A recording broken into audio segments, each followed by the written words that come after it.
রথযাত্রা উপলক্ষে জগন্নাথের আরাধনায় মেতে ওঠেন আপামর বাঙালি। রথের রশিতে টান দিয়ে শুরু রথযাত্রার উদযাপন। বাংলার রথযাত্রার ইতিহাস প্রাচীন। বহু যুগ আগে থেকে জগন্নাথকে কেন্দ্র করে এমন সাংস্কৃতিক উদযাপন হয়ে আসছে বাংলায়।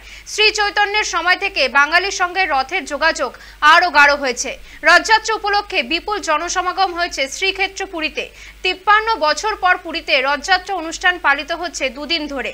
জগন্নাথ মন্দিরের সামনে প্রস্তুত সুসজ্জিত 3 রথ। 3 দেবতাকেও সাজিয়ে তোলা হয়েছে নবযৌবন বেশে। রথযাত্রা মহোৎসবে যোগ দিতে কাতারে কাতারে মানুষ জড়ো হয়েছেন পুরীর জগন্নাথ ধামে। পুরীতে রথযাত্রা উৎসবে যোগ দেবেন রাষ্ট্রপতি দ্রৌপদী মুর্মু। রাষ্ট্রপতি ভবনের তরফে জানানো হয়েছে দ্রৌপদী মুর্মু শনিবার 4 দিনের ওড়িশা সফরে যাচ্ছেন। রবিবার তিনি পুরীতেই থাকবেন।